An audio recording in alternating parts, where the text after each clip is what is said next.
X. No, I'm not really doing that. I only suggest top we're off camera. No, stop it. I'm not Suky. I don't get my knob out for the YouTubers.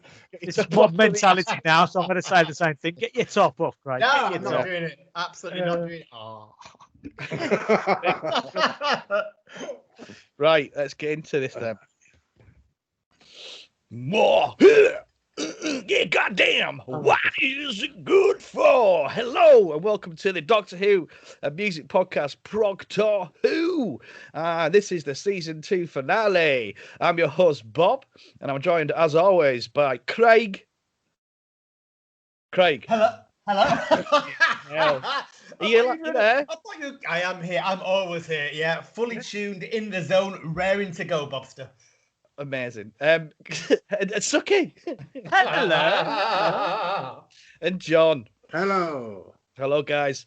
And on this podcast, this season 2 finale podcast, we're reviewing the Patrick Troughton finale, the War Games. We'll be giving something out of 10 on it, voting for this week's Benni playing some music and all that action-packed shit. But before all that, I'm going to tickle my little stick, dematerialize, and we're going to fucking talk Nyawza. Cool. What the hell was that meaning? I'm talking yowza. Yeah, news. It was news. News. All right, cool. It's just Bob, innit? I know. Has everyone got news in that? No. What have I got? I know I've got a little bit. I think mention what's Chadwick Boseman. Maybe mention that because that was pretty fucking epic, wasn't it? What was? What was epic? Chadwick Boseman. Black Panther. Oh, yes. Sorry, I didn't know the name. Yes. I watched him in playing James Brown in this James Brown. You know. That's the ace. That. Fucking hell. Yeah. I tell you what, he had some fucking acting chops, man. He was amazing in that. Like, do you want to mention it? I don't mention it. It's not really Doctor Who, is it? It's just a bit sad as well, or very sad. What's it there? Is that a legal copy? No, it's just a picture I found of Guest on Picture I found. YouTube. Yeah, that's all. All the fucking police that watch this YouTube, bro.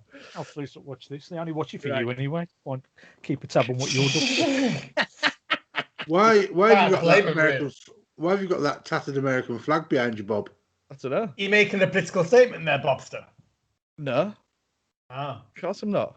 Right. I'm gonna change it anyway to something else. Because I look like that fucking fella that sells chicken. Oh, the Colonel.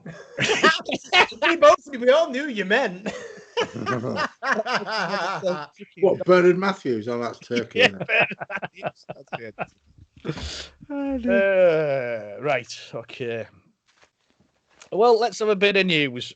First off the bat, you heard me say season 2 finale. Season 2 is coming to an end.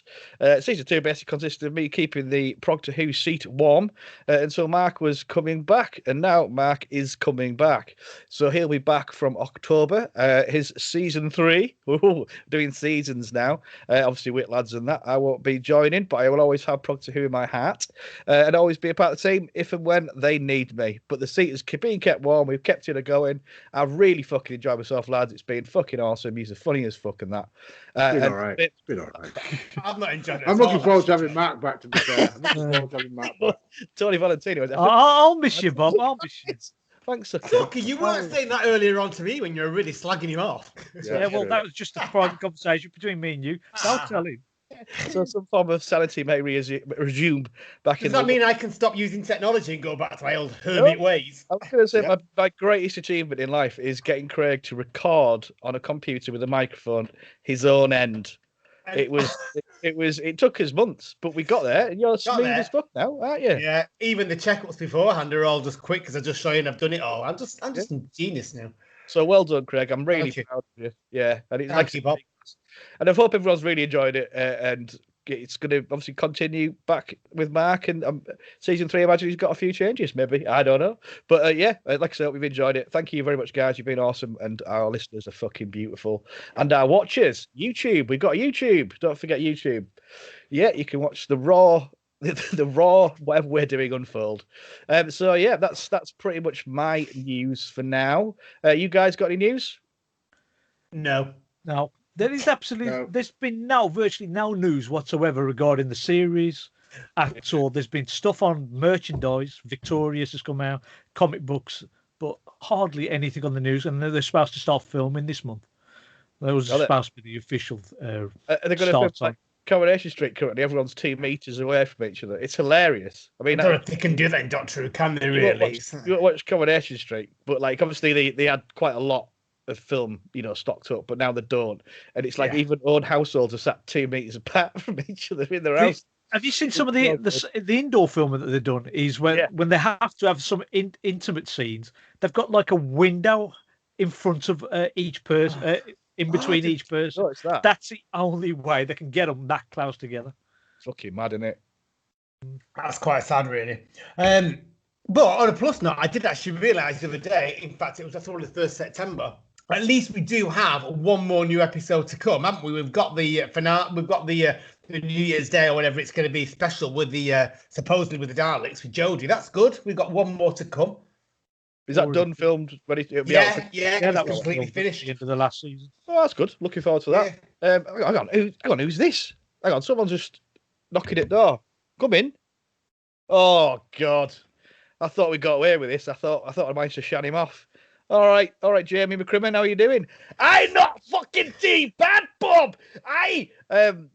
So we review the war games. I forgot to tell you that we weren't going to be in, but yes, come and sit down with us.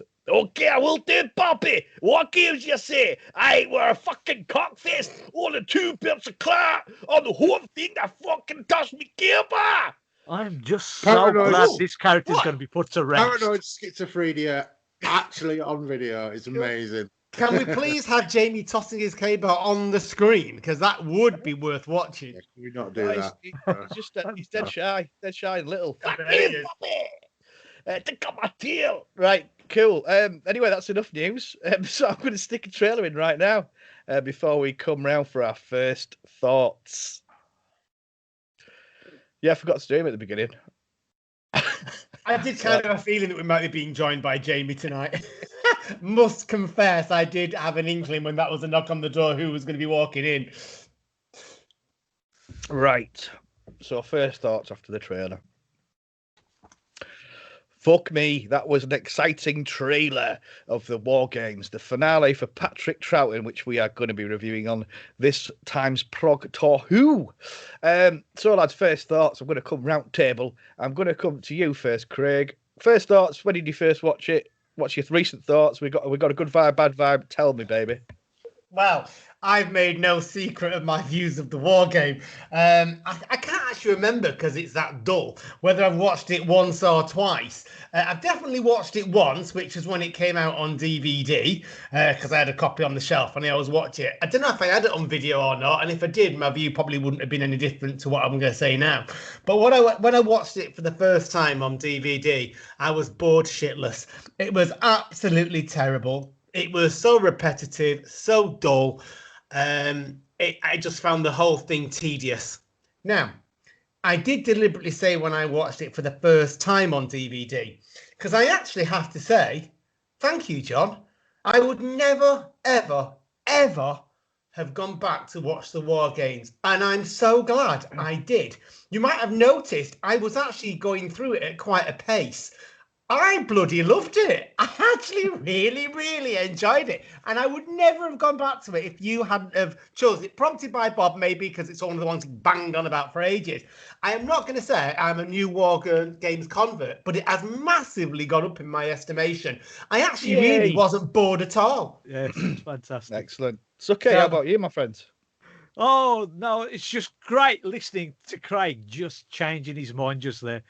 Because he's been ever since I've known him, I've heard him mention War Games. It's dull, so long. I fell asleep. And I was thinking, he's not going to, I don't know if he's going to change his mind. I hope he does. And he does. And he did. It's just brought such a happy face to me. I nearly did do it, actually. Yeah. When I messaged last week saying I'm having to think whether I pull out or watch it. As in the episode, pull out well, anyone that's handy. It's kind of like just decided. I really did nearly send a message saying, "Oh, guys, it's 10 episodes. I really can't face it. I'm going to skip the next one." But I didn't. I got on with John's advice and I got straight into it even before the poll results, so that it wasn't a massive slog and it took the pressure off. So yeah, over to you, Suky. Sorry, hogging the line. No. Well, after that, I'm just going to say I've always enjoyed the war games ever since I bought it on that double VHS copy that was a massive little thing on my shelf. And I've always enjoyed it. Patrick Troughton was excellent all the way through. The story does zip along. You can watch it in one go. I know it's over 4 hours long, but you can just sit there and it just flies by because there's loads of things happening all the while. The companions are great. You've got Carstairs, who's like an additional companion to them all. He's brilliant. The war chief, Edward Brayshaw. Wow. Right, I just like the way he walks around being just evil, babe. And then James Breer, the security chief, just takes it even up a notch, even though he's got like his stilted way of speaking. You get a bit too deep for me, my friend. Okay, I'm just going to say it's fantastic. Just pull back for a minute. Yeah, pull back, Suky. Whoa there. I'm enthusiastic. Don't shoot your load too early, Suky. So, John, I'm on the screen now, for the YouTubers. Of course. You get your knob out, I'll get your top off. Fucking hell. Worded Edgeworth. Right, let's go. Right, when these horny boys have calmed down. John, so this is your first go at War Games. It's a 10-parter, and obviously you picked it. Go on, what's your thoughts on this then? Well, I mean, like you say, I'm not the biggest Doctor Who fan in the universe.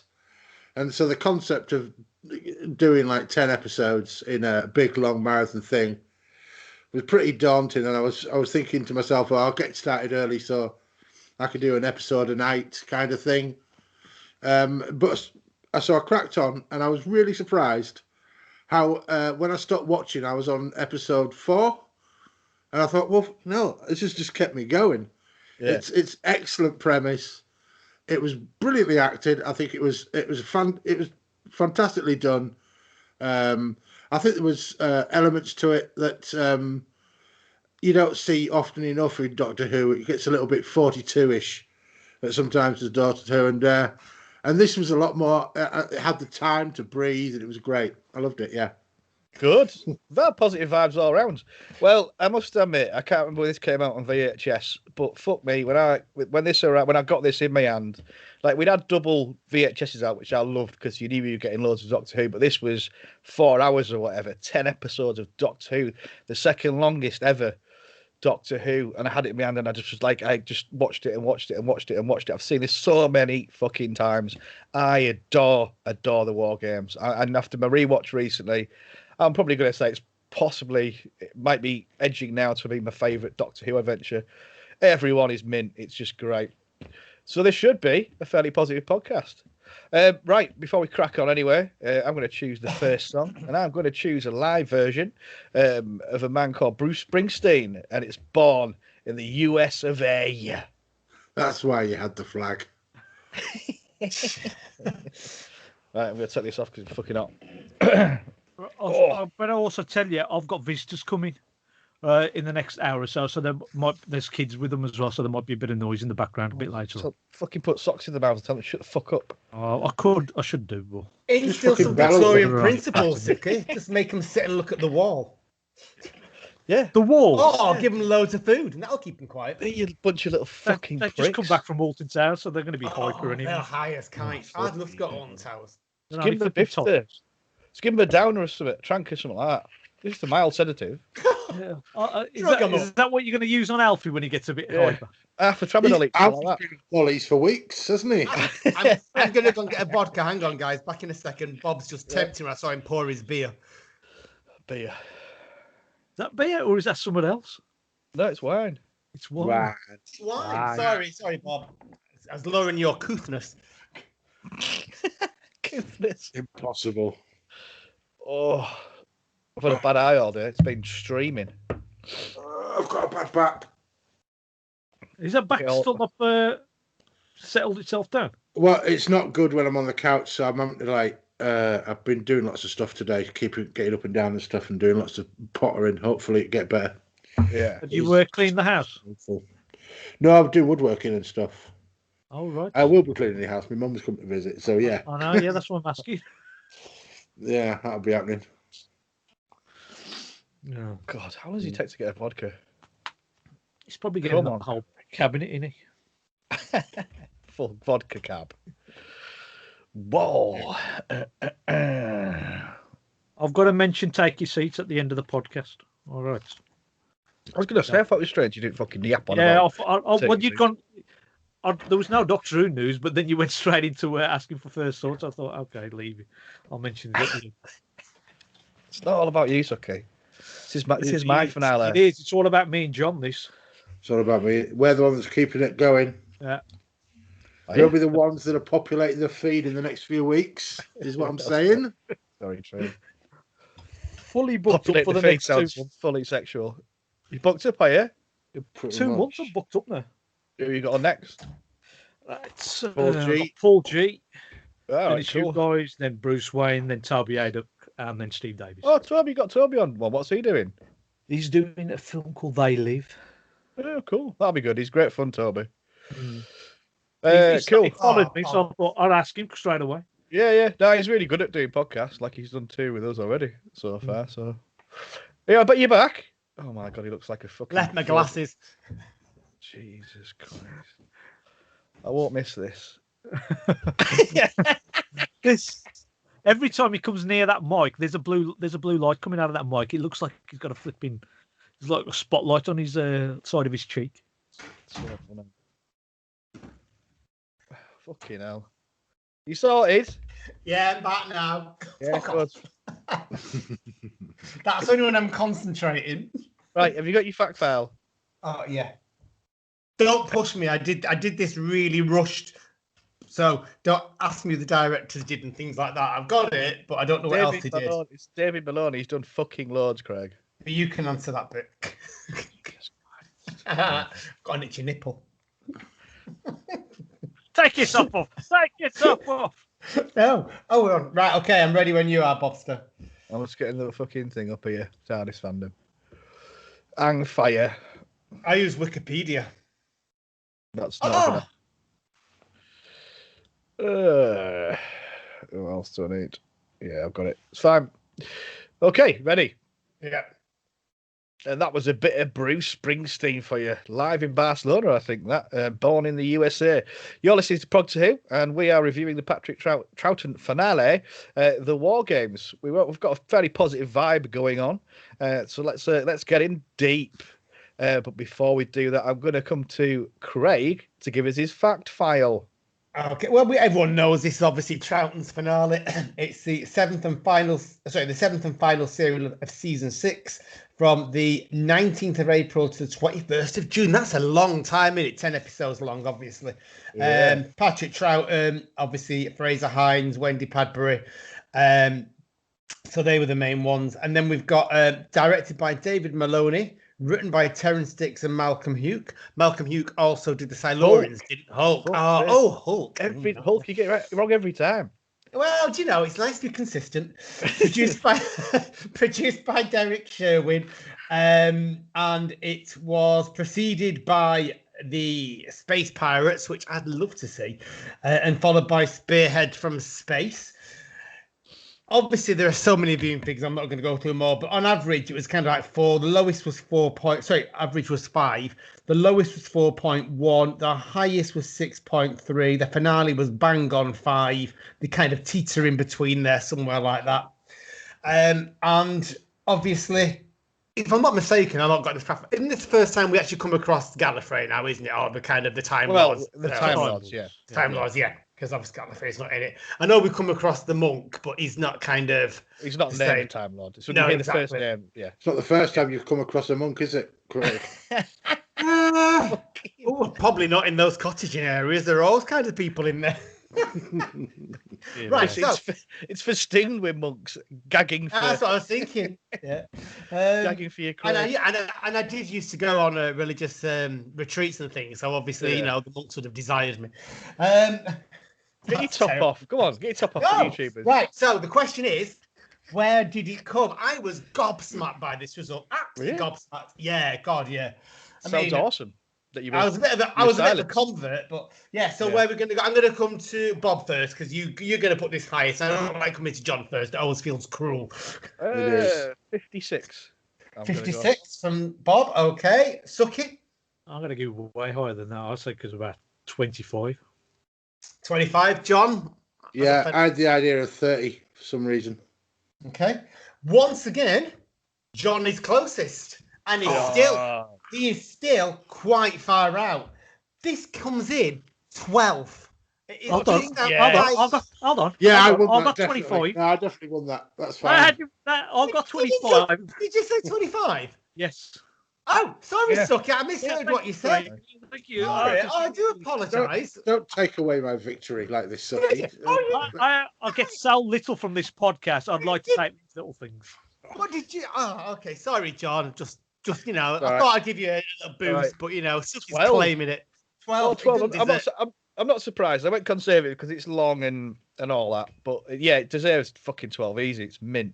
Well done, Suky. Yeah. Can I just say, interestingly, when we did the poll, there was a couple of stories in it, and the War Games and Bad War Part of the Way is obviously two Second Doctors and the Ninth Doctor's regeneration stories. The War Games was a landslide in this, in our poll, with Bad Part of the Way. He's kind of just tailing right towards the bottom. Then back to back, it's a long time, 12 and 13th on the poll. I thought it's quite interesting that our viewers put them so far apart, but literally the polar poles are just sitting next to each other. Yeah.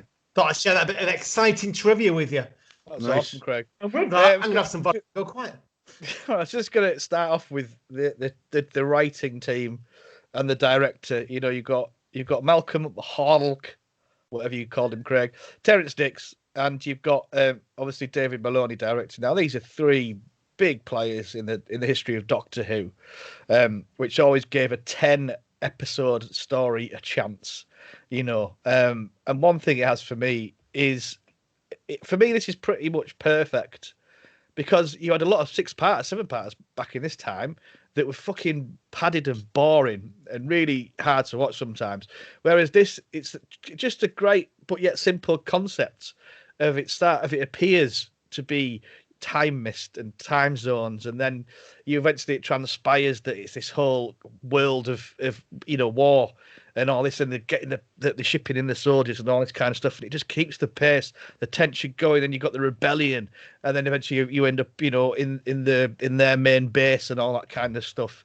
It's constant great pacing, constant gripping adventure, and then obviously with the finale with the Time Lords and everything like that, and Patrick Troughton's regeneration. It's, for me, and the fucking cast, every single one of them, amazing actors. For me, I can't fault this story. I think it is perfect.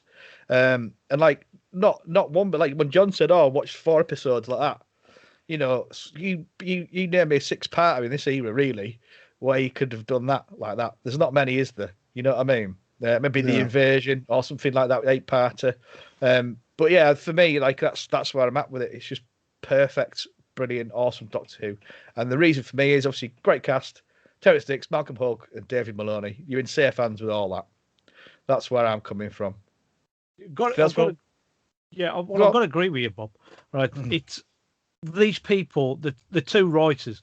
I mean, this is Terrence Dicks' first scripted story for Doctor Who. I mean, he was script editor, and he was probably beefing up a lot of the scripts around this period anyway. And then Malcolm Hogg had only co-written a story before this. And this is really the beginning within Doctor Who of their long stretch of how many stories they wrote, and the way they kept the storyline going, because they knew in advance that this was going to be like a 10-part story. And they managed to keep the suspense, the action, the drama, and the intrigue, keeping the viewers guessing what was going to happen in each episode. Right, you've got to give them all the credit, and it's helped by David Maloney picking an excellent cast to be able to portray all these characters. I mean, David Seville as Lieutenant Casters, Jane Sherwin as Lady Buckingham. General Smythes and all, Captain Ransom. These are all character actors from that period, and they can portray this. And the best one out of all of them, I'm going to say, was people go on about Philip Maddox, but I think Edward Brayshaw as the war chief, the Doctor's own race, the second member of the Doctor's own race, to be portrayed on the TV. He's just fantastic. He walking around through his scenes, he looks menacing, he knows what's happening, he's calculating. There's even a bit of a scene where there's a bit of inner dialogue, right, which it's never happened before in Doctor Who. And I think he's the main thing, one of the main things that keep people gripped with this story. Not just Patrick Troughton and the companions, but Edward Brayshaw as the war chief. Yeah, I mean, to be honest, my favourite one was this little bald dude, security chief. No, yeah, I know what you mean. Yeah, I can't remember. I don't know his name. With the little beard, kind of. Oh no, he's not. No, he's total bald. Totally bald. Yeah, the monocle one. He was like he played different leaders. Oh yeah. Oh yes. He was fucking ace. Like he was great. Yeah, he played different bits, didn't he? And apparently, Jane Sherwin and Wendy Padbury fancied him, and they were trying to work out why, because they said he's like bald. He's a short, bald Welshman, but they said there's something about him that they just fucking really fancied him. And you can see, like, he's just awesome. Like the different way he plays, the different parts, different voices, how sinister he is, and all that. For me, he's one of the standouts. Like, but there's so many. You always get, like, when they go close up on somebody doing a monologue, and when they go close up on him doing his, you really felt like he was doing it justice. Yeah. It was good. He was great. If you remember last time we chatted, we talked about how it felt very theatrical and very staged on, but this didn't. I have to say, the production of this and the way it was acted was absolutely superb. You really were drawn into it. There was no shouty screaming. There was no kind of yelling. There was no padding. Well, I'll talk about that in a second, actually. But it was, I mean, I know John said before that he got to episode 4. And that's when he realised. I sat down thinking, gee, I'll do one episode a day and I'll have a break and it'll be a chore, maybe a day off here and there. Yeah. And I watched the first 2 episodes straight back to back. And then I had stopped because of work and all the rest. And it was no hassle to sit and watch them. And I got through to episode 9 really quick and then went over to see my mum. So it kind of broke it for a few days. But I was excited about coming back to watch episode 10 anyway. But even if it wasn't the fact it was Troughton's finale, I would have been excited anyway because I wanted to see what happened next. I was actually quite surprised, particularly at the first 5 episodes or so, at the pace and the way it just kept itself going and reinventing. I mean, I did remember, obviously, kind of the Roman frontiers and the legions in it, but it just seemed such a big cast. And the sets, I know they were used over and over again, but that was part of the charm. They were excellent sets and they were really well integrated. And there always seemed to be something different, whether it be the commander's room or whether it seemed to be the resistance kind of shelters, whatever it was, kind of stables, I always imagined it. They just seemed really quite lavish, and they probably weren't, but they do come across like that absolutely brilliantly. I mean, I know everyone said it so far. The cast, there wasn't a bad one amongst them. I was kind of waiting for the dodgy actor. I can't understand why I hated it so much. Okay, there's one actor that I just, and it was Arturo Villa. He was terrible. He was great. He was terrible. He was a cliche Mexican, wasn't he? Yeah, he was. Cliche Mexican. Stood out like. Michael Napier Jones, I think his name was, but he was terrible all the way through. And it was one of the worst shots in television history. He was shooting at the floor, wasn't he? Shooting at the floor, and the guards fall over about 20 feet away or whatever it was. It was just terrible. There's one of the German interrogator people. He didn't get a big role, but he was like the one who was going to be doing the interrogating in the 1917 era. He had the worst German accent I've ever heard. It was mostly Russian, mostly a Russian accent. But aside from that, like literally everybody in this does their role perfectly. General Smythe. What's he called?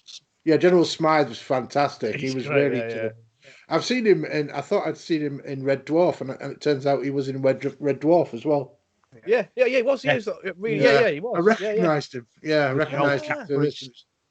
Good. That's a Suky show. Yeah, he's very good, and I think you're very lucky to have a bunch of really quality actors. Yeah.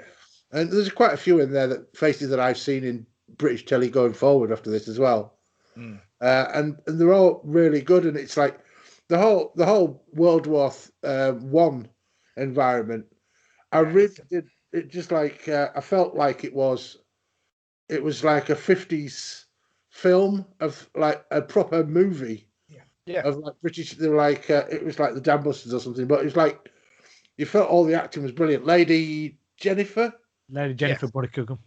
Lady Jennifer was gorgeous for one, Yeah. and I just loved her received pronunciation accent and the way she was with Carstairs, and that was the delightful thing. I was quite gutted when Carstairs said, "I'm going to meet up with Lady Jennifer," and we don't get to see her again. I thought she was great. I really liked her. Well, that truck, the truck, ambulance truck they were driving, she could drive. It was a proper old one where you've got double clutch and the brake and the accelerator the wrong way around. It's like a weird thing to drive, but she drove that herself because usually what they do is put a shell on like a new motor. And she's a woman. I know, it's unbelievable, isn't it?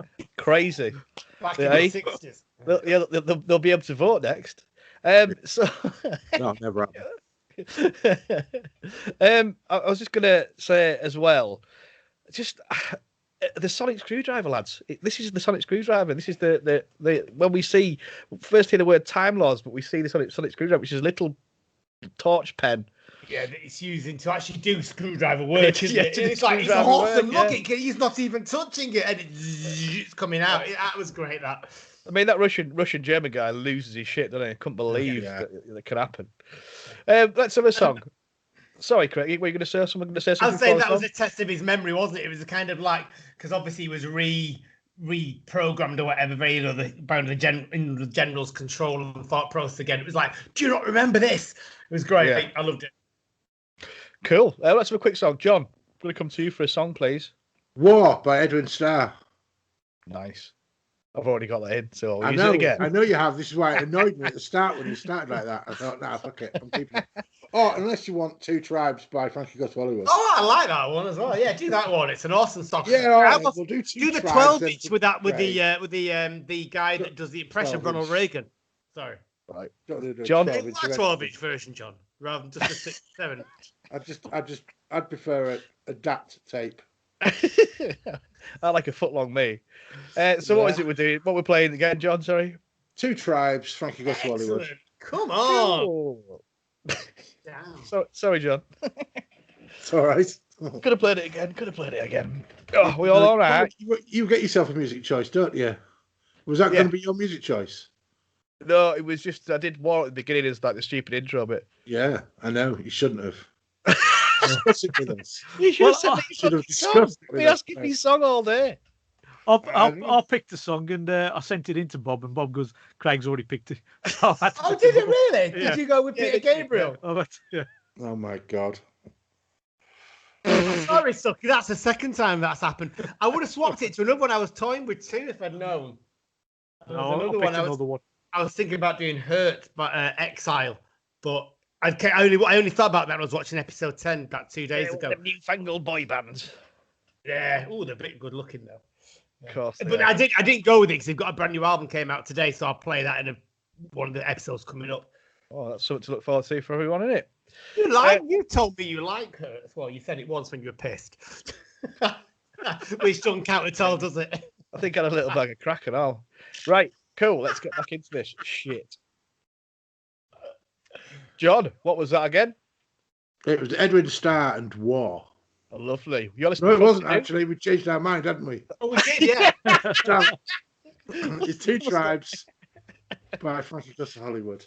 Exactly. You know, the 12-inch of that when I was a kid, I used to have it, and it used to scare me to death because it started off with the air raid siren, and it kind of had they had a thing they kept, a magnet phrase kept using.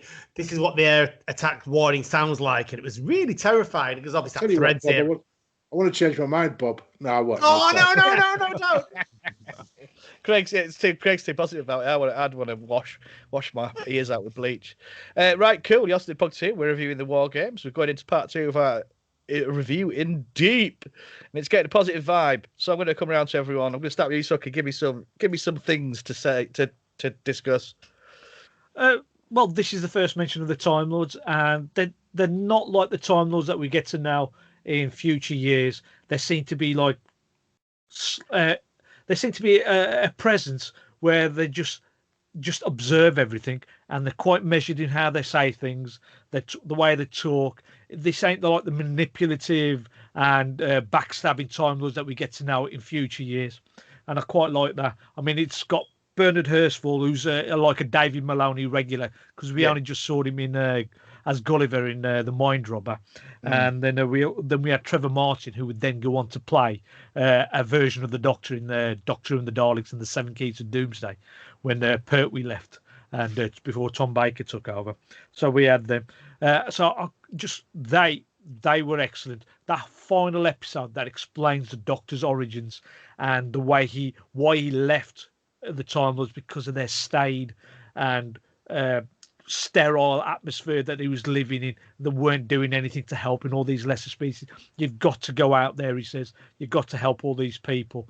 And the Patrick Troughton in this final episode, he just conveys his disappointment and his desire to go travelling and his desire to help people just in this final episode. And I think that's great. It also has the parting scene between Zoe and Jamie. Yeah. And I mean, this scene, I mean, I've seen it a few times, and Twitter, when we put it out there, I thought I'd just go and watch this on this final scene again on Twitter, and it was okay. But when I watched the whole episode and then this scene came, it just brought tears to my eyes because I just thinking, I just loved the way he looked at him. And It's a bit like Donna Noble, isn't it? That's exactly what I was going to say. It is, yeah. But they get to remember one adventure and that's it. And you've seen, especially I think with Jamie and the Doctor, Fraser has Patrick Troughton like best mates, really, aren't they?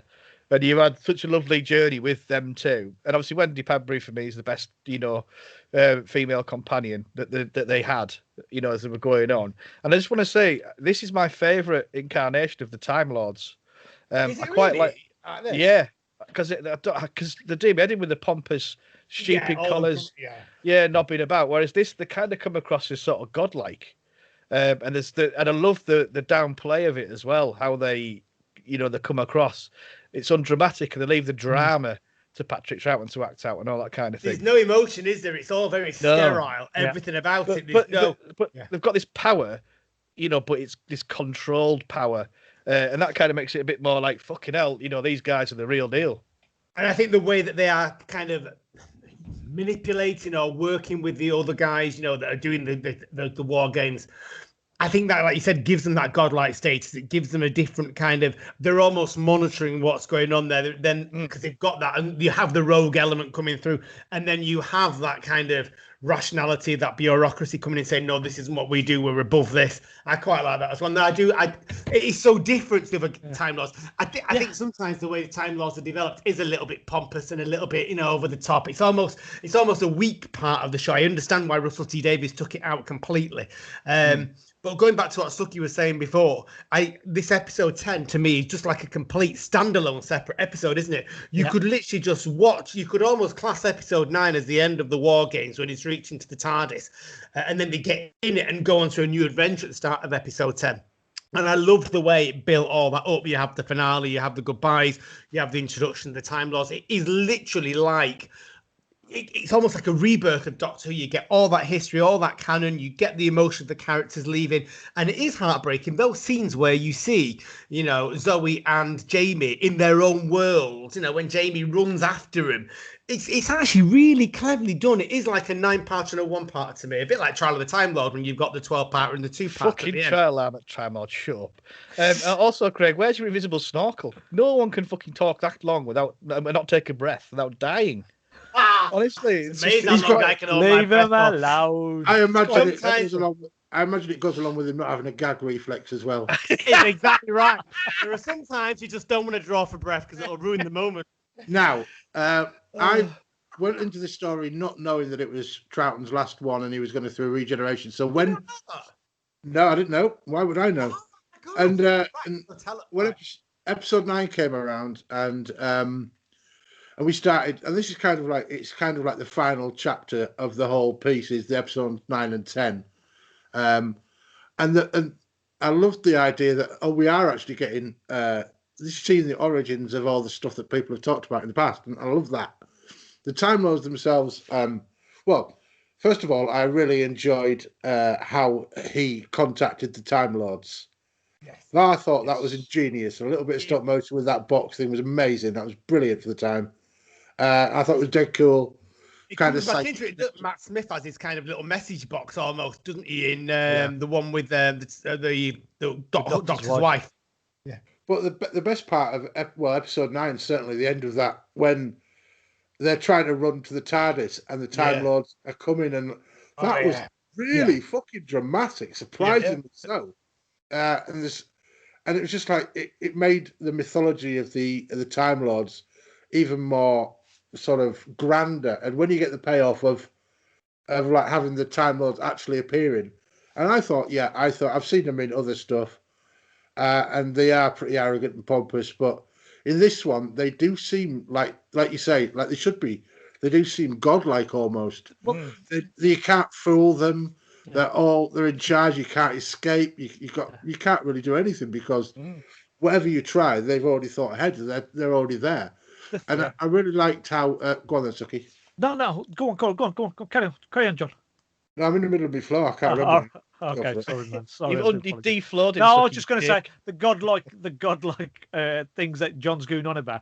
It's quite shown on screen with their mental powers. They seem to be able to bring force fields up just like that, and they seem to be able to manipulate things around them just with using their minds. This is something that the Time Lords now seem to do.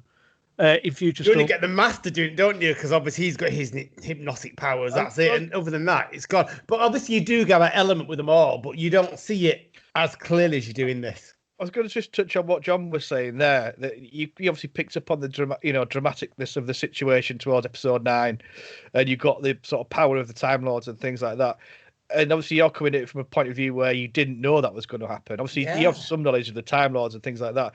Now when we watched it, the severity of the situation was that he had to get in touch with the Time Lords for the first time in however long, because they were the only people that could put it right.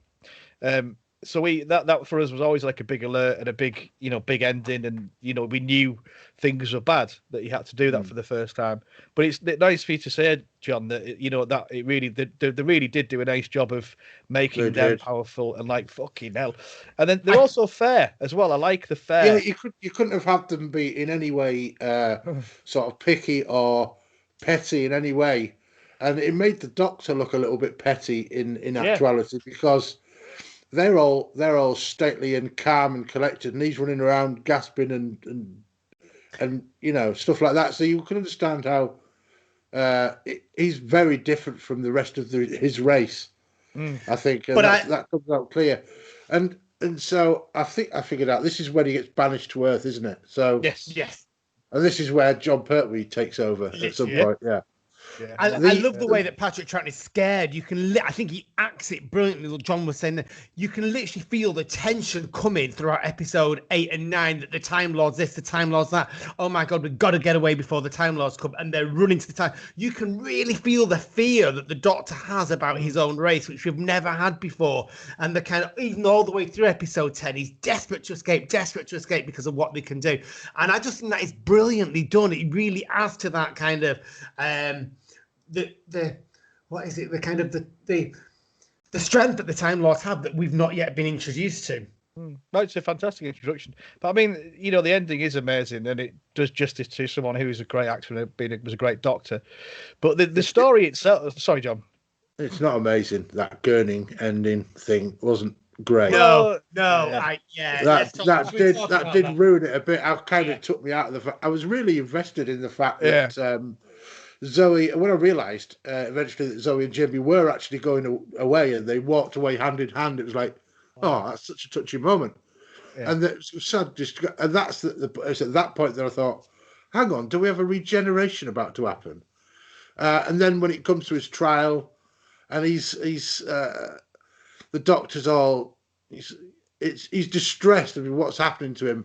But the gurning stuff was the bit that sort of annoyed. I think that was meant to be. It was meant to be like his face changing, but yeah, I know what you mean. It ruined it a bit for me. I think they should have gone down that sort of bendy mirror, weird space route of just his face, but budget or whatever. They just gone pull some weird faces, and that's going to be you. Why didn't we get John Pertwee's face? Because he was cast at this point, wasn't he? It was. Because I couldn't understand why. Because we I get like it with that. No, I I like don't. that. I don't like You that don't? at all. No, I like to see the face change, like we did with Hartnell to Troughton. I can't understand. I kind of knew, but I always hope you're going to see a glimpse, but you don't. In fact, you can't see his head's almost chopped off as he's going round that swirly thing. I don't like that. The And reason then why is, do we have those sorry, Suky. Why do we have those cartoon pictures? Why don't we have actual pictures? I'll tell you that first one. I'm sure it's Karl Marx. But why do you have those silly sketch drawings for an advanced race like they have? It's like, no, I don't like that. I find the regeneration lets this down. Actually, I'm afraid. Yeah. Not the like concept of how they do it, just the way it's executed. It was just Guess Who, wasn't it? It was that standard of like thin face, flat face. I was desperate for a woman like to it. come up. I was desperate to see, but that would have been, if that had been the case, it would have been long. That'll be a first time for you, Craig. How do you know? Actually, it's true. right.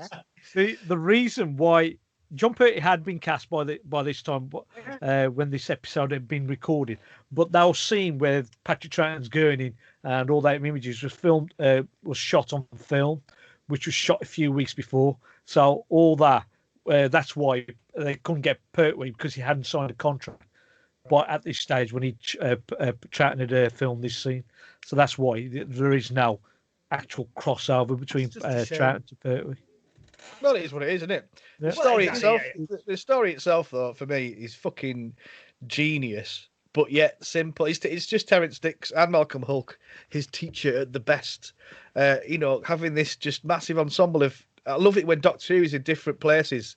Like rather than just on a space station. Yeah. Or whatever. Don't be wrong, I love Base and Siege and all that, but it just has such a massive epic feel. This whole world war, the American Civil War, the Romans, everything like that. And also I love the fact you've got TARDISes in this as well. Yeah, they are. TARDISes. Is that the plural of TARDIS? TARDI. TARDI? But yeah, I love that. I love the fact they've got these basic TARDISes transporting these soldiers, brainwash. Like cupboards, aren't they? Yeah, they do. Thank you, John. Yeah, that's exactly why I see them, as like transporting wardrobes. Yeah. But that was when they were happening, and we get Edward Scissorhands. I don't know what his name is, but playing the kind of proto pre-Master. And that was when I was starting to realise that he might be a Time Lord, and that was when, before it happened, I started to tweet, and the fact that it was such a good story up till then, that almost when 8, 9, and 10 happened, it is like a completely new story. But the whole 7 episodes before that haven't been wasted at all. It's been a right roller coaster of ups and downs, and there's revolutionaries, and there's like plots on board, like the alien place, and that internal wrangling with them. There was so much going on. Yeah, that you kind of like. So episode 9 and 10 were a solid payoff for that. Yeah, but you have enjoyed your journey up to then as well. Yeah. See, to me, I'm gonna have to be a bit negative here, because I can see. Obviously, when I watched it, let's say I watched it twice before this, once on VHS, once on DVD. I can kind of, when I watched it again for this, episodes, let's say 1 to 5 flew by, and I was writing loads of notes about how good everything was and and I was really loving it. And then once he went back to kind of mobilize the revolutionaries, I enjoyed it, but it just seems to be a bit treading water for me personally. It was still happening. I wasn't bored, but nothing seemed to happen. It was like almost it was a pleasant bit of viewing with not much development, other than the fear that the Time Lords might come. And this was a plan to band the revolutionaries together, and the Mexican came along. It was a bit lame looking back, you're right. But it just seemed to be a little bit, and then it umped it again. It wasn't a major lull. Don't get me wrong, it wasn't like a John Pertwee when he spends the entire episode going around the bloody hovercraft. I really like the fuzzy felt circuit boards. Yes, they had. That was genius. Circuit boards. It was brilliant. Yeah, it was. Like I say, through all of this, like Craig was mentioning there, through all of this is lots of inventive bits that are very. I contemplated that as a tattoo, actually. So I'm just redesigning. I'm finishing off my sleeve in my design, and I'm looking for Doctor Who things. I thought, could I go with an image from the War Games, and quickly dismissed it. I like the fact there's a school as well, like the students learning how to be twats. You know, like it's that like poor guy being experimented from all the students. Yeah, Yeah. that was like, yeah. I'm not so sure about the mind reading hat. That wasn't very. They're not very portable mind reading hat. The one that looked like K9. It did a little Yeah, bit. that was a bit. Yeah. That was Mine a with little bit, 42. Is that sort of device something that they've that was used quite often in the 60s, and they just sort of used it in a scientific thing? I think it was like in this science fiction program. There's no such thing as a mind reading hat. Oh Suky. no, especially in the 60s. Especially in the 60s. All right, I'm going to come quick fire. John, have you got much left in your locker? I've got loads. I wrote a shit ton of notes, but I noticed that the glasses that all the alien people were wearing. I love those round glasses, those John Lesson. Well, they were amazing because they were like really heavily magnified glasses. Yeah, but you could tell there was a little spot right in the middle that was. Yes, I thought that's a clever little bit of work on that prop. Yeah. I think there was a bunch of really good stuff. Jamie keeps getting fucking captured in everything I've seen. All the time. He got captured numerous times in this bloody one story. Oh, weak class all over me. I couldn't help myself. Oh, I'm like a whippet. My favourite scene in this. Fuck off. My favourite Jamie scene is in this. Is when Zoe goes and finds him because you've got to pretend to be the leader, and of course he comes in with his bandoleros or whatever you call them around him, and then first thing he does is trip over his own feet as he walks through the door. I thought it's been great. But I love that because this is Jamie's last episode, and that was one of the things I put down. That it was actually lovely to see him because he's always been seen as the bit of a twit, he's not the most intelligent. He's all brawn, no brain. And in this, he has to rise to challenge a bit, and he has to kind of take that lead. And I really loved that for Jamie. It was almost like they all get their finale in some way. They all get their, for the 60s, their character progression. I tell you what, Suky. I fucking tripped over my cable. That's what I tripped over. Is that what you tripped over? Okay, Jamie, thank you very much. The thing I didn't like about Jamie is Jamie, John was saying something, and Jamie interrupted him. I can't remember now. Okay. Sorry, John. The thing that I didn't like about Jamie in this story is the fact that he's going around with a gun. Now, seeing Jamie walking around with laser guns and other sorts of weapons, but because he had an actual pistol in his hand, it just stood out to me. And I just didn't like the companion walking around with a gun. Yeah, but is that kind of his origins coming through? Because he was, he was in battle, wasn't he? Like you see him at the end with that knife kind of going after someone. That's his character with a sword or a knife or a dirk or whatever you used to go. But an actual pistol like that, it just became a bit strange to me. And then a bit later on, he's also seen with the rifle as well. Yeah. John, have you got much left in the locker there? The security chief did a lot of shouting.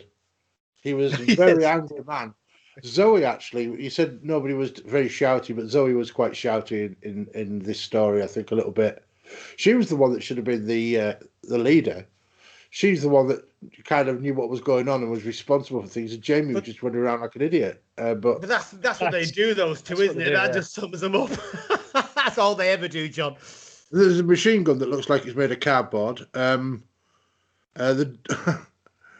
It's like there's nothing in Arturo Villa was like the most Mexican man ever, and he was a bit naff. I think Zoe was the winner in most of the actual stuff that she was in, and I did love the chateau being a sort of base of operations for missions around the other time zones. Yeah, time zones. Yeah, I thought that was excellently done. It was like the chateau was a proper war base. Yeah, and when the attacks came, you felt genuine peril for it, and and then the Doctor's kind of apparent betrayal of them when he captures them, and you could see the hurt on Zoe's face and stuff. It was nice. It was good. You knew. I mean, Zoe knew, but Jamie was just a bit dense about it. Zoe knew that he was doing it for a reason. Yeah. And that Mexican guy just wanting to go around shooting people all the time was a bit annoying. Just go back to what John said there. When they move between the time zones and they kind of fade in and out of the fog or whatever, it's quite ghostly, and that's really haunting and beautiful effect. Yeah, there's a lot of that going on. Suky, you got much left in your little bits? There's a couple of bits. I quite like the fact that David Troughton makes an appearance because we just saw him in Curse of Peladon, and he had that one little. That's who it was. Right, he's about 17 years old at this time. The and this is Revolutionary his first TV show that he'd done. So as more, there's David Seville, who played Lieutenant Carstairs. Of course, he came back many years later in the Five Doctors with Patrick Troughton in the same scene. Yes. Right, so I've always thought in my head canon that is Colonel Crichton is actually a descendant of Lieutenant Carstairs. When we first bought the VHS copy and we saw the War Chief, how many of us at that time thought Edward Brayshaw, it's Mr. Meeker from Rentaghost? And just thinking, you can't. It is, yeah. You just can't imagine that this same evil guy is the bumbling fool that was in the Rentaghost TV show. So that was always a shock when but now you just can't see anything other than that. And I just think that the scientist that they've got, right, is just got to be one of the most. He's reading loads of stuff. He might have been in loads of stuff, but he was just so badly written. He might be intelligent, clever, he knows what he's doing, but to be fooled, I think, about 2 or 3 times by the person that everybody's looking for, he just come across as a bit silly, and I just didn't like his character at all. The only other thing I've got is the Yeti right at the end is John Levine, who's Sergeant Benton, and that is the end of my notes. Cool. Oh, one more. All right, Columbo. Okay, shush. Rudolph Walker. This is just a few years before he became world famous. Well, never heard of him. Australian famous and UK famous. He plays Harper. He became the second lead or the lead in Love Thy Neighbour, and now he's. Yes. Sorry, he was great in it as well. Great. Yeah, I do know what you mean now. So, okay. Craig, have you got much left? Not very much, really. A couple of things. First thing that really stood out to me, one of the things that stood out is how absolutely awesome the guards look and the whole kind of the domain they go to, the psychedelic twirly things as a backdrop, and those guys kind of in the frog suits, in the scoopy. Well, yeah, but they look really great. I think they look really authentic. The leather suit guys. Yeah, I've been to some parties where people wear those. It's a bit different. Right? But I think they look cool. I think it's just really, back in the 60s, they're there with the guns, they're wearing that, and I think it's the uniformity of it and the anonymity of it as well. There's nothing there, is there? Literally, it's just dark, and they're just guards, and they're just there with the blasters to shoot you, which I love. I don't get, and I still don't understand the kind of when the Doctor and Zoe and Jamie are running away back to the TARDIS, and they suddenly cross that kind of swampy maze. What's that in the middle of a bloody city? Yes, I was wondering about that as well. Yeah, this is Gallifrey, but then all of a sudden they've got this little maze-like thing with what is it? Water, smoke coming out. Yeah, and it's got like drapes hanging down for no reason whatsoever in the middle of a city, and they're all dodgy as if it's some kind of acidic bath, which is kind of strange, really. But no, other than that, I think, to be honest, I was just quite blown away at how much I was enjoying it more than so. That's what did it for me. John? The Warlord. We've not really mentioned the Warlord, have we? I was actually going to say about the Warlord. Brilliant. But he was built up for so long that when he appeared, he had to be good, and he was. They're all good. Yeah, they're all good. I don't know who the actor is, but I recognise him from something or other. There's some awesome beard trimming in this entire episode. His name's. Why don't you get your beard trimmed like that? The girls like it, tickles the inside of the thighs. Is that what it is? That is way too much. Bravo. I've never even thought about things like that. Why is that, Craig? I don't like it like that. Have you got much left? Yeah, the Warlord. I thought I was going to say about the Warlord. I thought he was great. Just a very subtle performance. And when he kicks off, you were like, "Fucking hell!" And when they turned the tables on the Time Lords, and even though they had him, and he just thought he had. That was good. I thought that was. The Time Lords reminded me of Vulcans. Yes. Yeah. These old Vulcan high command kind of people. and emotional. But yeah, just the way they sort of spoke in a sort of emotionless way, and very calm and logical about stuff.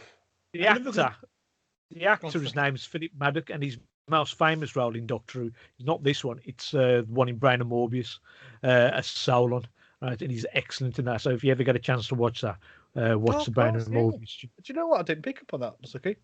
Cool. Have you got, is that everyone done, or have you got any more left? Yeah. Anyone? Love the scene where the TARDIS falls down to the sea. That looks really cool. Love it to Yeah, bits. I know it's a bit dated and I can. Yeah, I thought it was really good. I thought. And then you reused the scene from the Web Affair because it had the spider's web still on the box. I always love it when the Doctor is kind of passionate about something, no matter which regeneration. And I think to hear Patrick kind of really doing the whole, this is why I left, this is why we've got to get involved, this is why the Time Lords are dull and you can't just sit back and not intervene. I loved that speech. It kind of brings those tears to the eyes as to why you love Doctor Who. It doesn't matter whether it's Patrick Troughton, Tom Baker, Jodie Whittaker, whoever it is doing it. I love that speech. And there he was, Patrick Troughton in full gusto. Yeah, that's it, Craig. That's the core message of Doctor Who. It is. To help. Yeah. And to, I'd do it all again. Yeah. Come on! I feel like going and watching Doctor Who right now. We've got a little we've got a list of a back catalogue of monsters at some point during the trial. I noticed that was quite handy for me. I recognised a couple of them. Yeah, well, the strangest one out of all that was the Quarks. I love the Quarks. Weren't exactly a menace. No, but they were meant to be like a new. They were hoping they were going to be like a new Dalek, weren't they? I often think we should watch the Dominators. I'll put it towards season 3. Cool. Is that all, gentlemen? Yeah, I'm spent. Anything from yourself, Bob? You've not said anything there. Anything No. You took the words right out of my mouth. I just really, really enjoyed this. Right. Anyway, we're gonna put some Pat Gorman's out of 10 on this. Who was the military policeman in this episode? Because I didn't think we would give Pat Gorman a good mention. So let's put some Pat Gorman's out of 10 on this. I haven't even thought about my mark. Actually, that's really bad, isn't it? I'm not even. Shut up. I need to pop to the loo. I just need to stretch my back. Yeah, cool. Go. You go and have fun. Stretches. Suky, can I just say thank you to you? Because when Matt came in before, I'm trying desperately to whisper, get me another vodka. And I forgot full time that you can actually mute. And then you went off and you mute. I was like, oh, Suky, you legend. I can just press mute. I don't know how to do it. It doesn't mute your recording though, Craig. Oh, does it? Well, that's okay. It doesn't matter. Yeah. Okay. Well, the thing is as well, I'm not allowed to touch anything, am I?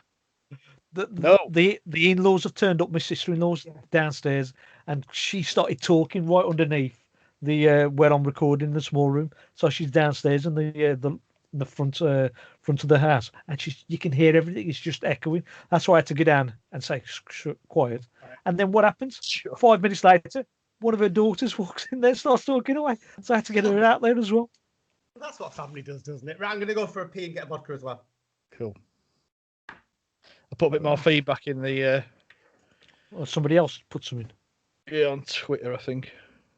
Just checking now, see if there's anything else.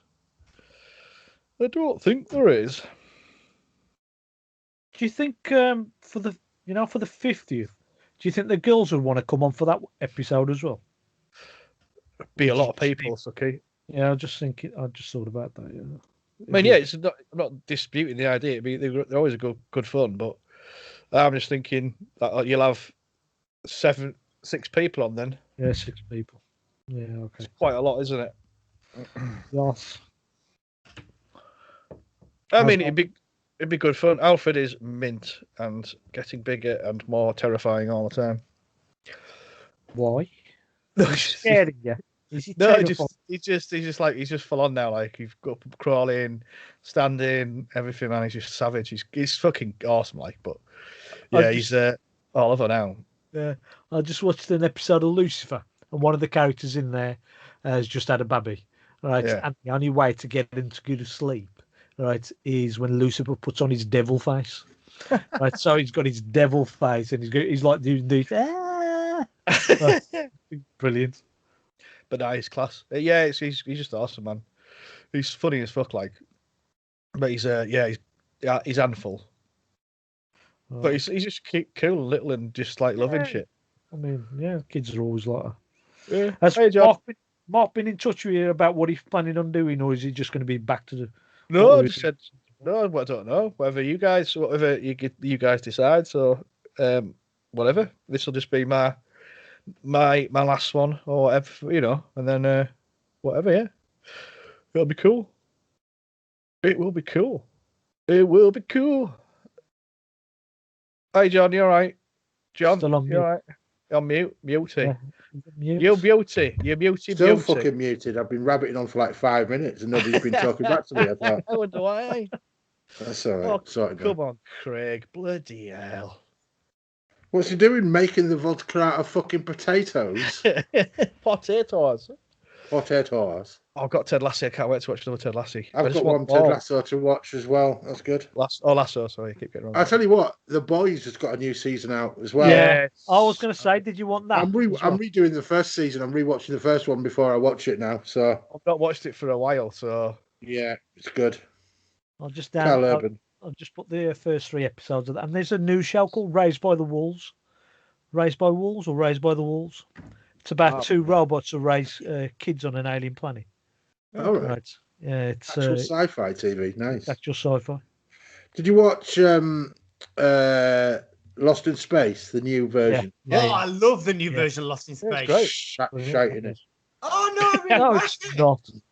It is shite. It's very different to the first series. I really enjoy it, I must That admit. is all I right. think Right hunks in it. Well, Tight that's pants. What else do you Wait, want? suck you off now. Right, can we crack on? One of our people. I just that want came- to borrow 2 minutes of your time if I can, Bob, actually. Because I want to just raise a toast with the guys while you're here. And this is champagne because I really want to say thank you for all the help and support you gave me. You bloody hours in getting me sorted on this technology. And I appreciate every minute of it, even when it was going pear-shaped. So, Bob, I really just want to say I will genuinely miss you. And say thank you. Oh, Cheers. thank you. To Bob. Cheers, Cheers, beautiful. Bob. Cheers. Cheers. Hello, Matt. guys. Can Hello. Thank you. Hi, Matt. You all right? can I raise a toast to all 3 of you because this meeting that you have, this podcast, it's like respite care for me. I get 2 hours of quiet. Cheers, boys. Go back into the book. definitely you, raising a mate. toast.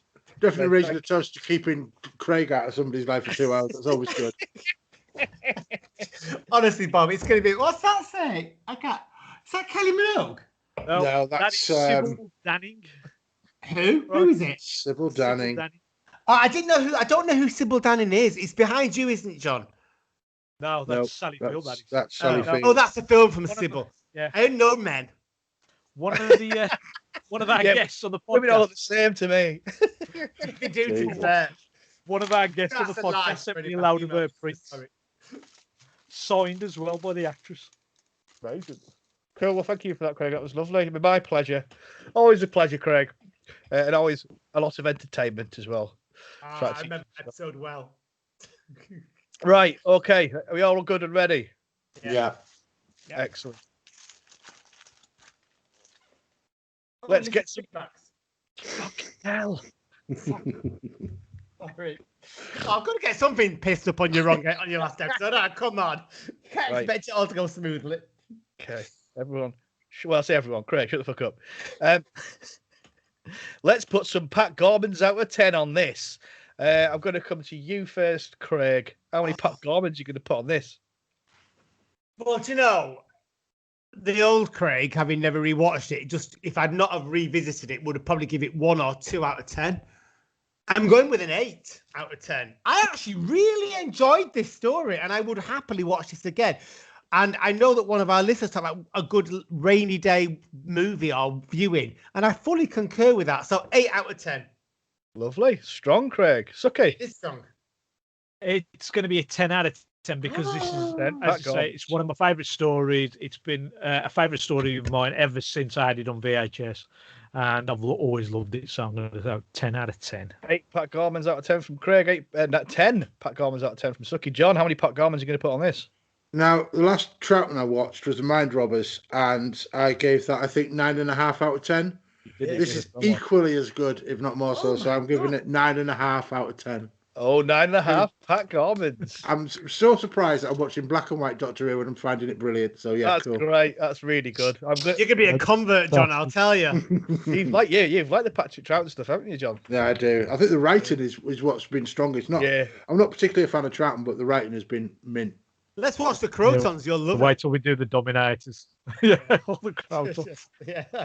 Well, I'm gonna give this 10 Pat Gormans out of 10 because it's just fucking outstanding.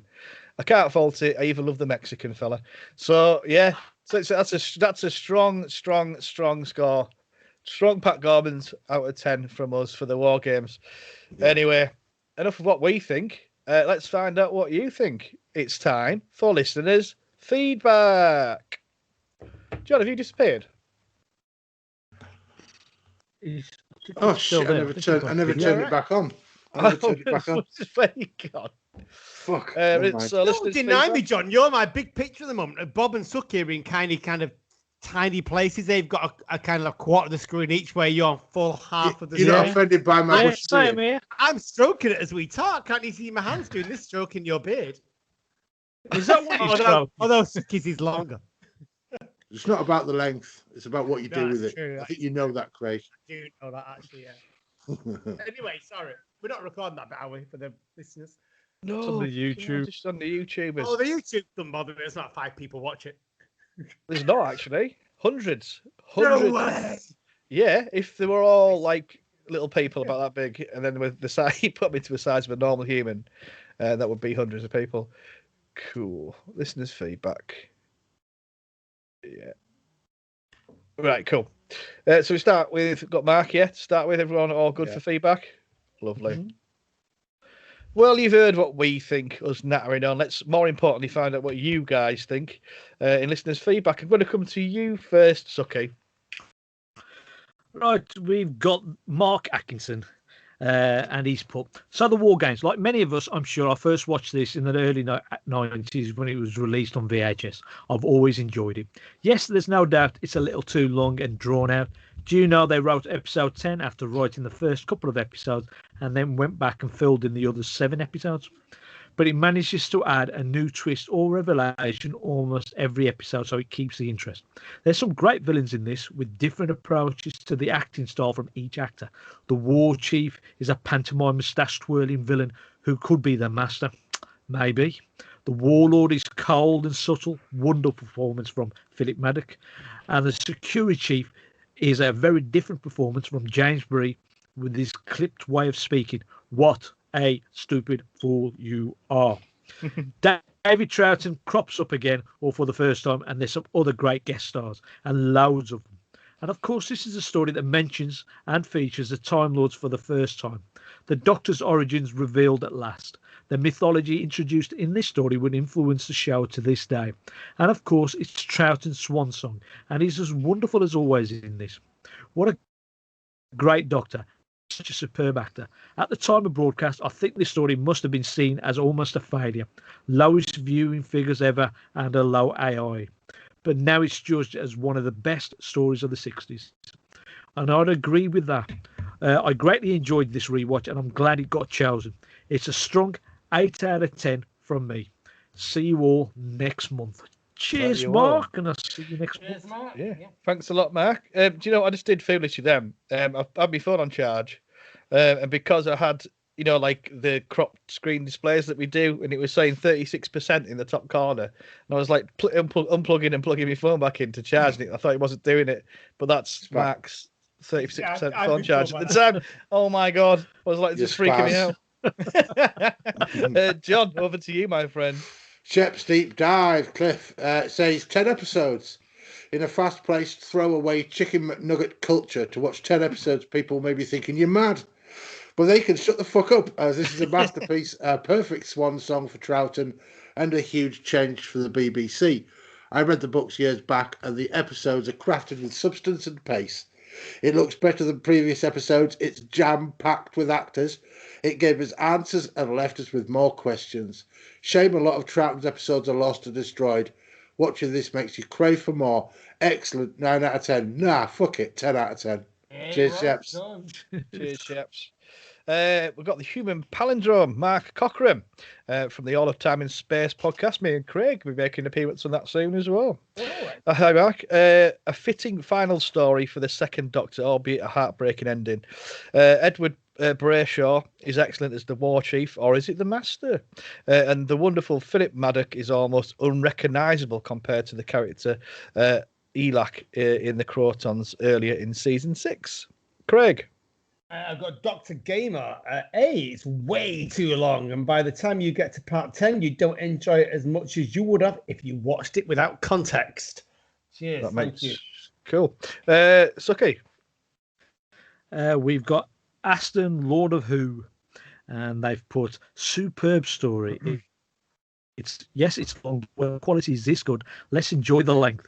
First time I watched this, I didn't have a clue how it was going to unfold. I wish I could have watched this as a 10-year-old in 1979 over 10 weeks. 10 out of 10. Cheers. Thank you very much. And finally, John. Richard offers something Who says soft, strong, and very, very long. Well, that was the VHS version. The picture is definitely sharper on the DVD version. Cheers, Richard. Thank you very much, Richard. Suki, it's your turn for a song. Yes. So to time with our other podcast, right, which is Take Your Seats podcast. The last one we did was the War Game starring Matthew Broderick. They released a song which wasn't on the soundtrack, and it's by Crosby, Stills and Nash, and it's called War Games. Oh, wow. Oh, that's handy. Cool. What was that, Suki? That was Crosby, Stills and Nash, War Games. Same joke every fucking week. It's the season trying to catch, he's trying to catch me out. Yeah, but we're stuck stuck in those 90s comedies where it's the same recurring theme every time. You just kind of twist it a little bit like Little Britain or Catherine Tate. Have your own Who's the jokes monster of the then. week? Who's the monster? Is Bob the monster of the week then? Always, my friend. Yeah, must It's always a toss. Rephrase that to Beast of the Week. be. Ooh, easy. Right, cool. Anyway, for the final time on in the season 2 finale, it's time to vote for this week's Benni. Benni time, boys. Who do we think has been the best host this week? I'm going to come to the Suckmeister General first. Word. Well, who else am I going to choose but Bob this week? I mean, this is his fine. Look at him. Look at his face there. He just went like really happy, I think. But yeah, it's Bob's last That's his right hand. I'm going to miss him. I'm going to miss him on the podcast. But yeah, it's going to be you, Bob. Thank you very much, Sucky. John. Well, I hesitate to pick Bob in anything that's a popularity thing. So, in order to combat that, I'm actually going to pick Mark. Who's going to be my Benni of the week? Just to get him in because he's coming back and help and rescuing us from Bob's. You're just trying to get in Mark's good dictatorship. books, John. Yeah. Do my best. Bring him a fucking apple. Yeah, good. I'm pleased you didn't vote for John. It freaked me out. It would. Freak me out. So that's one for me, one for Mark. Craig, what about you? Well, I'd already decided way before we kind of came on tonight that, well, that's a lie. Way before I even started watching the War Games, that's a lie again. I'll start again.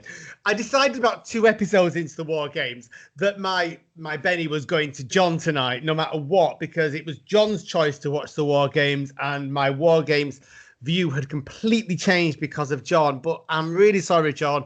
I would normally have given you my Benni, but I cannot on Bob's final episode after all the help and support he has given me. Soppy fuckers. I'm a romantic at heart. I embrace all emotions. My Benni goes to Bob. It cannot go anywhere else tonight. I'm sorry. Thanks, pal. Well, I'm gonna give mine to Jamie McCrimmon. Fucking right, Bob. You want to do that? Let's get pissed off some jam and lard sandwiches. Yeah, cool. Let's do that, Jamie. Lube up. Let's find out what you guys are going to be doing next time on Series 3 of Progtor Who. Cool. So I'll just do a bit of a bastard of his death, and then Lube up. with lad. Oh, so funny. Right, cool. Hair gel. That was painful. Oh God. That's just masochistic, Craig. Okay. It won't be me next time on Progtor Who, but we do know what you're going to be watching on the first episode of Series 3 of Progtor Who, which is going to be the John Pertwee adventure, the Ambassadors of Death, you lucky people. I am a big fan of that one, so that's what you'll be doing next time. I know Craig hates it, so that's always a pleasure to know. So, yeah, that's what you're doing next time, gentlemen. So, yeah, John, that'll be off. You've not seen this before, will you? No, definitely not. Guys, just Craig, remind me, how many episodes is this? It's 7 parts. 7 Fuck's episodes, sake. John. Yeah. We'll not do a short episode. I don't think it's going to fly please. by as a war game. Do you know what? It's good that it's not coming out till October, so I'll get myself time to watch it without having to rush around and struggle. So good. Cool. Yeah, I don't mind. Let's do it. Suky, you've seen it before as well, haven't you? Yes, on a really, really dodgy VHS. I've got it Oh, on. cool. I've got it on my up here behind me on my shelf, Yeah. but I've never actually ripped Is it- open is the With the cellophane, the splash. yeah. wrapping. Fine. Cool. Well, that's it from me. Thank you very much, everyone, for listening, and I hope you've enjoyed this sort of series 2 or season 2 of Progtor Who. Some people haven't, have they? Some people No, haven't. they haven't, but that's up to them, isn't it? I've enjoyed myself thoroughly. Have you enjoyed yourself, gentlemen? I have definitely enjoyed myself, Bob. Good. Well, it's been an absolute pleasure. I love you guys dearly, and Yes. I'm looking forward to listening to you when Mark comes back as well. But yeah, thank you very much, everyone. It has been awesome. Hang on a minute. What's that? Oh, fuck. It's the cloister bell. No Wait. way, not tonight, not for this choice. It's a prog artist. Oh, for God's sake. It sounds more serious than normal, though. I don't know why, Craig. I know it's your song choice, Craig, but I think I'm feeling a bit strange. I'm feeling a bit like I'm going to get killed by Pop. Oh, Craig, tell him what it is before I die of Pop. Oh my God, It's not even before you Pop die. either. These Games Without Frontiers by Peter Gabriel. Bob, don't regenerate before my eyes. I'm going. Bye, everybody. Bye, Bob. Bye. Bye. Yeah, tell you what. Hang on. Get up for me. Wow. What's he doing? What's he doing? For YouTubers. No, fuck. I can't see anything.